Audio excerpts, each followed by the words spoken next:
Hello family, সবাই তোমরা কেমন আছো? আশা করছি তোমরা সবাই ভালো আছো। তো আমার আরেকটা নতুন ভিডিওতে তোমাদের অনেক অনেক ওয়েলকাম। আমি বানিয়েছি চিকেন ললিপপ। তো দেখো, আমি এখানটায় রান নিয়েছি 7টার মতন।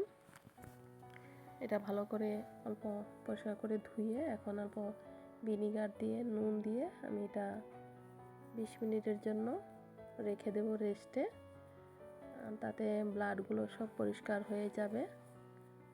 আর এরকম আমার এটা ছোট হয়ে গিয়েছিল বলটা, আমি একটা বড় বলে নিয়েছি। দেখো, হাত দিয়ে চেপে চেপে এরকম ব্লাডগুলো বের করে দেব।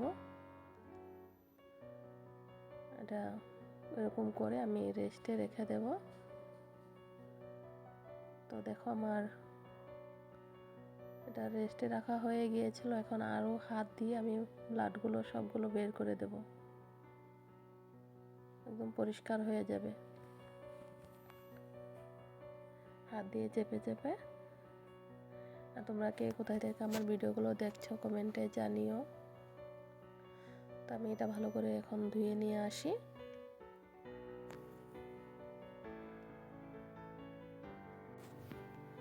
এখন একটা বলে আমি কর্নফ্লাওয়ার নিয়ে নিয়েছি,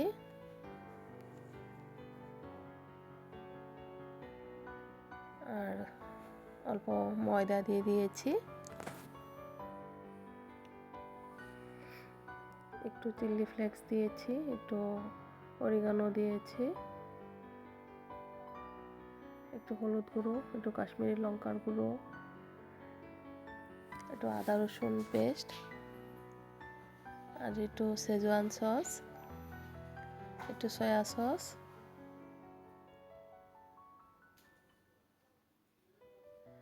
একটু টমেটো সস দিয়েছি,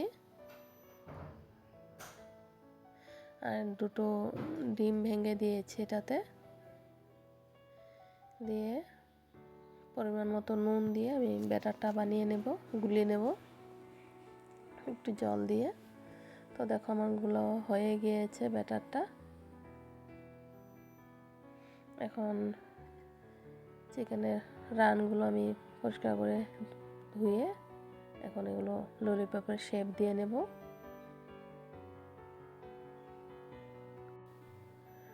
এবং ছুরির সাহায্যে আমি চিকেনটাকে আমি কেটে দেব।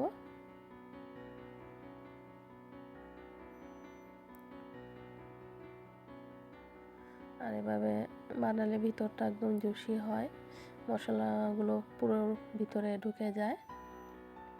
এটা আমি উল্টে দেব, ললিপপের মতো বানিয়ে দেব। এরকম করে আমি সবগুলো কেটে নেব।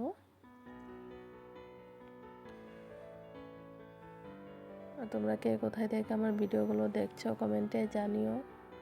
আর নতুন হয়ে থাকলে আমার পেজটাকে ফলো করে দিও। তো দেখো, আমার এক এক করে আমি সবগুলো এভাবে করে নেব। আমি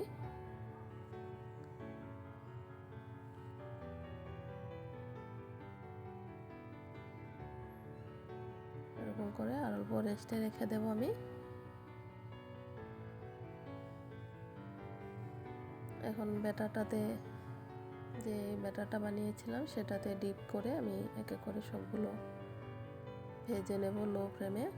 এটা আমি দুবার ভাজবো, প্রথমে একবার ভেজে উঠে রাখবো, তারপর আবার আরেকবার ভাজবো,